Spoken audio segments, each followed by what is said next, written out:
Assalamualaikum warahmatullahi wabarakatuh. Perkenalkan, nama saya Nisrina Salsabila dengan NIM 857623366, Prodi Pendidikan Guru Sekolah Dasar UPBJJ UT Purwokerto.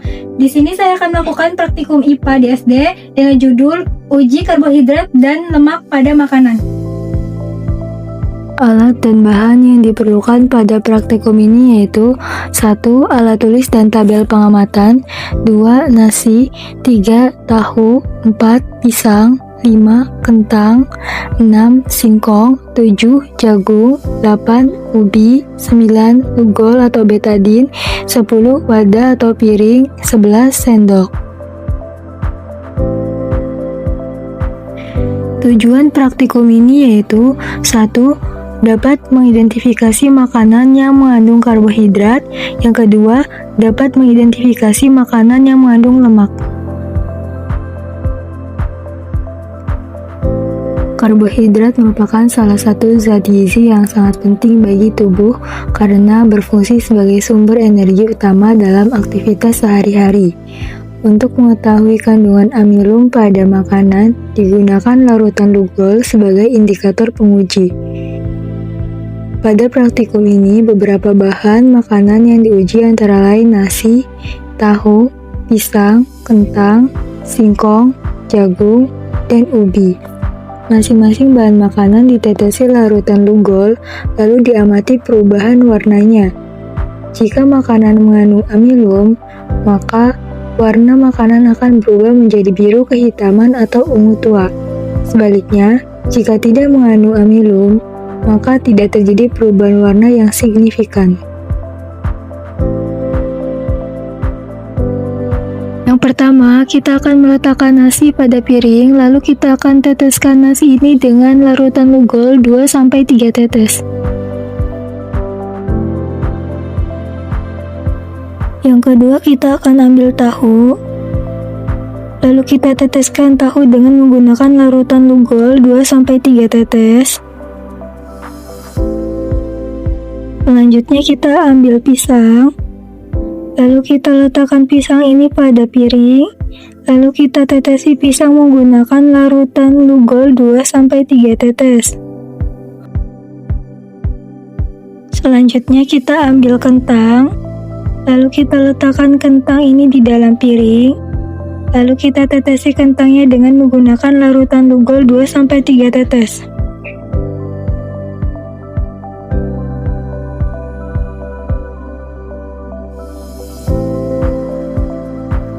Selanjutnya, kita akan mengambil singkong, lalu kita letakkan singkong di dalam piring, lalu kita tetesi singkong dengan menggunakan larutan Lugol 2-3 tetes. Selanjutnya, kita akan mengambil jagung, masukkan jagung ke dalam piring, lalu kita akan teteskan jagung dengan menggunakan larutan Lugol 2-3 tetes. Selanjutnya kita akan ambil ubi, lalu kita akan masukkan ubi ke dalam piring, lalu kita akan tetes ubi dengan menggunakan larutan Lugol 2-3 tetes.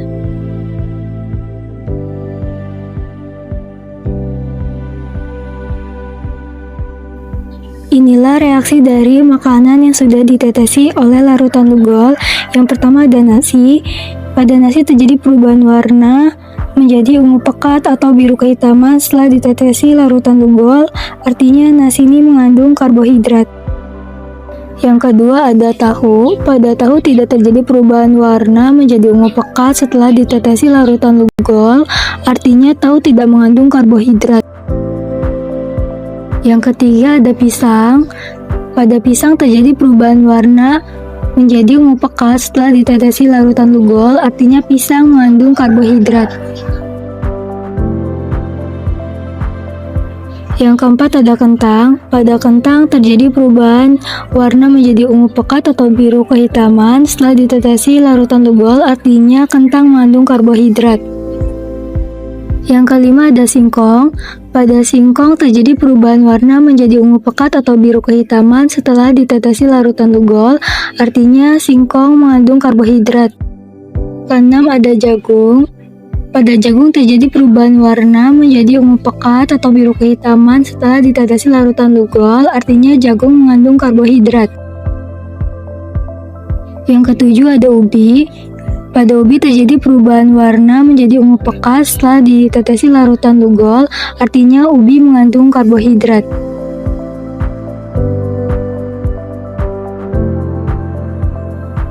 Berdasarkan hasil praktikum uji makanan menggunakan larutan lugol, dapat diketahui bahwa nasi, pisang, kentang, singkong, jagung, dan ubi mengalami perubahan warna menjadi ungu pekat atau biru kehitaman.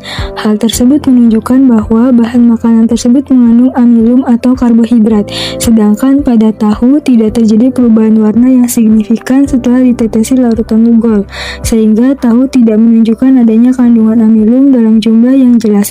Dengan demikian, dapat disimpulkan bahwa larutan lugol dapat digunakan untuk menguji kandungan karbohidrat amilum pada makanan melalui perubahan warna yang terjadi.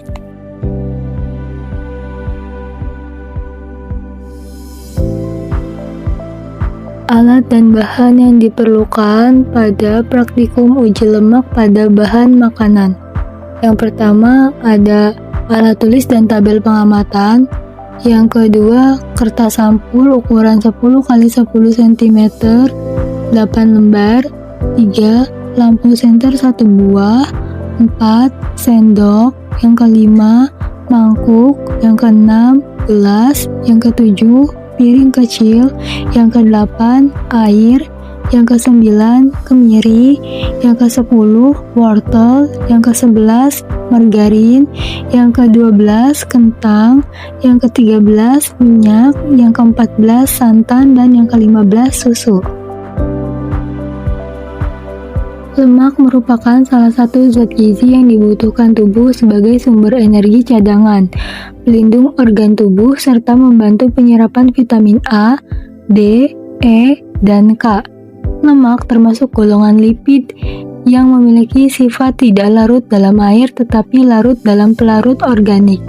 Dalam bahan makanan, kandungan lemak dapat diketahui melalui uji lemak dengan melihat adanya noda transparan pada kertas atau perubahan tertentu setelah pengujian dilakukan. Pada praktikum ini, dilakukan uji lemak untuk mengetahui kandungan lemak pada beberapa bahan makanan. Bahan-bahan yang digunakan dalam praktikum ini yaitu air, kemiri, wortel, margarin, kentang, minyak, santan, susu. Hasil pengujian digunakan untuk mengetahui bahan makanan yang mengandung lemak berdasarkan ciri-ciri yang muncul pada pengamatan. Yang pertama, kita akan teteskan air pada kertas yang sudah diberi label air.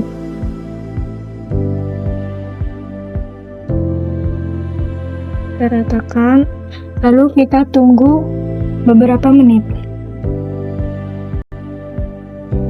Yang kedua, di sini ada kemiri yang sudah dihaluskan dan yang belum dihaluskan.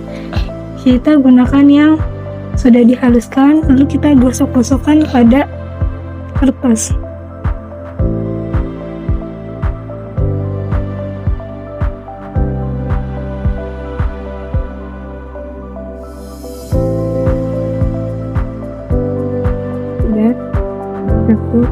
Kita tunggu selama beberapa menit. Lalu yang ketiga ada wortel. Kita gosokkan wortel pada kertas seperti ini.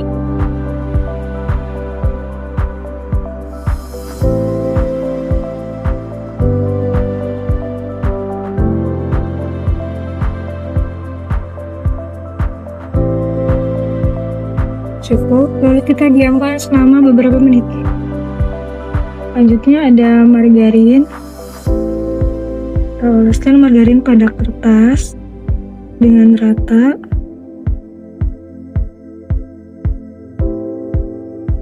Seperti ini.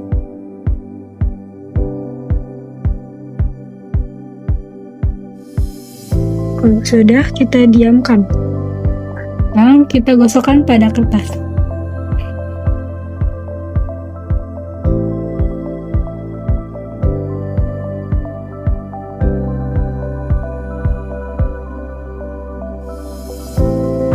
Sudah, lalu kita diamkan beberapa menit. Ah. Selanjutnya di sini ada minyak ya.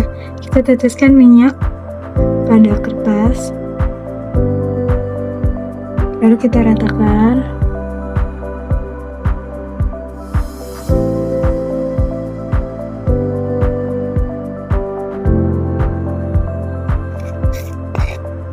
Sudah cukup, lalu kita diamkan beberapa menit. Lalu selanjutnya ada santan. Kita teteskan santan pada kertas 3 tetes saja, lalu kita ratakan santannya.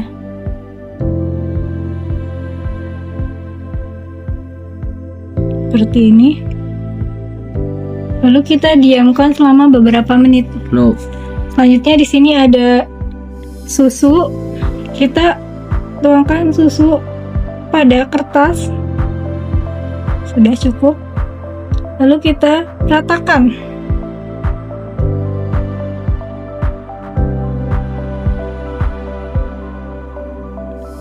Sudah. Tunggu selama beberapa menit. Ya baik teman-teman, di sini kita akan melihat reaksi dari beberapa kertas yang sudah kita uji dengan bahan makanan. Apakah bahan makanan tersebut mengandung lemak atau tidak? Yang pertama di sini ada air. Kita lihat ya reaksi dari air. Tidak ada bekas pada kertas yang sudah kita tetesi air, artinya air ini tidak mengandung lemak. Yang kedua ada kemiri. Kita lihat reaksi dari kemiri. Apakah ada bekas atau tidak? Baik teman-teman, ini adalah reaksi dari kertas yang sudah kita oleskan kemiri. Ada bekas ya. Ada bekas dari kertas yang kita olesi kemiri, artinya kemiri ini mengandung sedikit lemak. Yang ketiga ada wortel. Kita lihat reaksi dari kertas yang sudah kita oleskan wortel. Tidak ada bekas pada kertas yang sudah dioleskan wortel, artinya wortel ini tidak mengandung lemak. Yang keempat ada margarin. Kita lihat reaksi dari kertas yang sudah dioleskan margarin. Ada bekas ya teman-teman pada kertas yang sudah dioleskan margarin, artinya margarin ini mengandung lemak. Selanjutnya ada kentang. Kita lihat reaksi dari kertas yang kita oleskan kentang. Tidak ada reaksi ya teman-teman pada kertas yang sudah dioleskan kentang, artinya kentang ini tidak mengandung lemak. Selanjutnya ada minyak. Kita lihat reaksi dari kertas yang sudah kita oleskan minyak.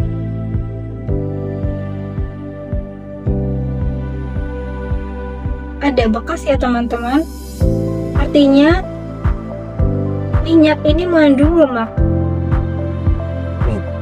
Selanjutnya ada kertas yang sudah dioleskan santan. Kita lihat reaksinya ya teman-teman.